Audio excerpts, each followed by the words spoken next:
손금은 대인관계를 좋게 하는 사교술의 도구이며 인생의 방향을 잡아주는 이정표이다. 손금에서 왼손은 선천적인 운을 나타내는 것이고 오른손은 후천적인 운을 나타내는데 18세가 넘은 성인은 남녀 모두 오른손으로 본다. 또 손금에 있던 선이 지워지기도 하고 새로 생기기도 하며 살면서 변한다고 한다. 생명선은 그 사람의 건강 상태나 수명을 체크하는 중요선인데 길고 굵으며 선이 확실히 보이면 좋고 생명선이 현저하게 끊겼거나 다른 선이 생명선을 가로질러 갔다면 몸 어딘가 안 좋을 수 있으니 종합검진을 받아보는 것이 좋다. 하지만 짧게 끊겼거나 모양이 좋지 않아도 손이 단단하고 건강하다면 그다지 걱정할 필요는 없으며 평소 건강을 위해 체력을 다져나가면 생명선도 변하게 된다. 또 수명을 체크하는 방법도 있는데 엄지손가락 끝부분부터 일직선상이 만나는 지점이 60세 기준으로 아래로 길게 뻗어 있다면 수명이 장수할 운이다. 지능선은 사고방식과 두뇌활동을 나타내는 것으로 그 사람 성격과 재능을 알 수 있다. 지능선이 직선인 사람은 사고방식이 현실적이고 합리적이며 계산 능력이 빠르다. 반대로 지능선이 곡선이고 아래로 뻗은 사람은 사고방식이 유연하며 상상력과 감성이 풍부하다. 지능선이 길고 힘있게 뻗은 사람은 매사 신중하고 지적이며 사회 적응력이 좋다. 다만 조심성이 강해 우유부단한 단점이 있다. 지능선이 짧은 사람은 행동이 먼저 앞서고 결단과 추진력이 좋으며 성격도 호탕하다. 다만 급한 성격에 일 처리가 꼼꼼하지 못한 단점이 있다. 감정선은 감성과 성격, 연애나 우정 타입을 나타내는 것으로 상대방이 다정한지 냉정한지를 파악할 수 있는 손금이다. 감정선이 긴 사람은 정열적이고 솔직하며 다정다감해서 주위에 사람도 많지만 감정을 조절하는 능력은 떨어진다.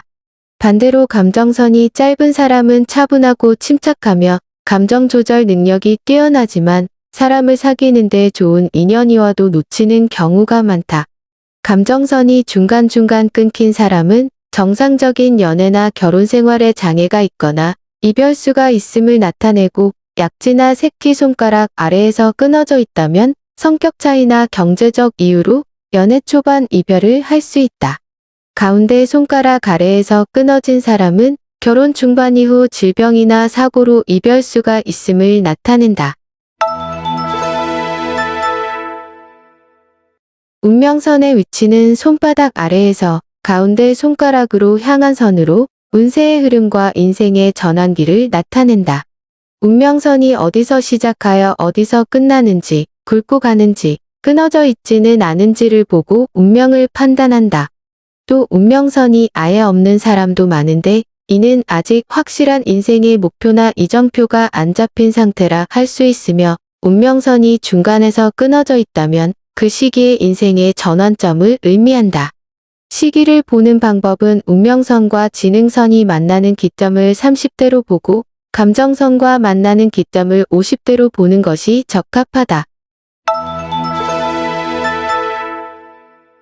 성공선의 위치는 넷째 손가락에서 아래로 뻗은 선이고 행운과 금전운을 나타낸다. 운명선을 강화하고 보완하는 선으로 본인 노력에 대한 결실을 나타내는 선이다. 누구에게나 있는 선이 아니고 부단한 노력 후에 얻어지는 선이므로 없다고 하여 잘못된 것은 아니다. 결혼선의 위치는 새끼손가락 밑에서 뻗어나간 선으로 잘 보이지 않으면 주먹을 가볍게 쥐었을 때 새끼손가락과 감정선 사이에서 접히는 선이다. 결혼선은 결혼 시기와 연애운을 나타내는데 시기를 보는 기준은 새끼손가락 마디와 감정선 중간 지점을 기준으로 남성은 30대 중반 이후로 보고 여성은 20대 후반 이후로 본다. 선이 아래쪽으로 갈수록 연애 시기나 결혼운이 빠르다 볼 수 있다. 또 결혼선이 여러 개이고 맨위가 가장 길고 선명한 선을 가진 사람은 몇 번의 연애 후 재짝을 만나는 사람이고 가운데가 길고 위의 선이 짧으면 바람기가 있을 수 있다. 또 결혼선 끝이 갈라져 있거나 감정선을 뚫고 지나는 선은 이별이나 애정 기후에 변화가 생길 수 있다.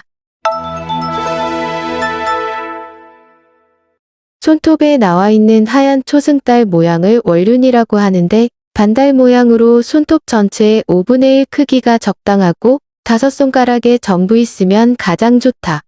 월륜이 너무 큰 사람은 고혈압과 심혈관 질환을 조심해야 하고 반대로 월륜이 없거나 너무 작은 사람은 체력이 쇠약하고 빈혈이나 만성 피로가 있을 수 있으니 규칙적인 식사와 운동이 필요하다. 손바닥에 잔선이 많으면 고생이 많다는 말이 있는데 잔선이 많으면 섬세하고 예민하여 다소 신경질적인 면도 있지만 하는 일에 있어서는 신중하기 때문에 실수가 적은 장점도 있다. 또 세로로 된 잔선이 많으면 운의 상승을 의미하고 가로선은 운의 장애가 생김을 의미한다. 특히 생명선과 지능선을 밟고 지나는 가로선은 좋지 않다.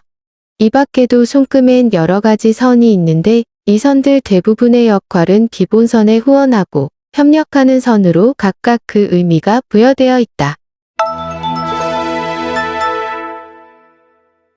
엄지구는 생명선 안쪽 두툼한 살집으로 체력과 정력에 관련이 있다. 월구는 손바닥 바깥쪽 살집으로 상상력과 감수성에 관련이 있다.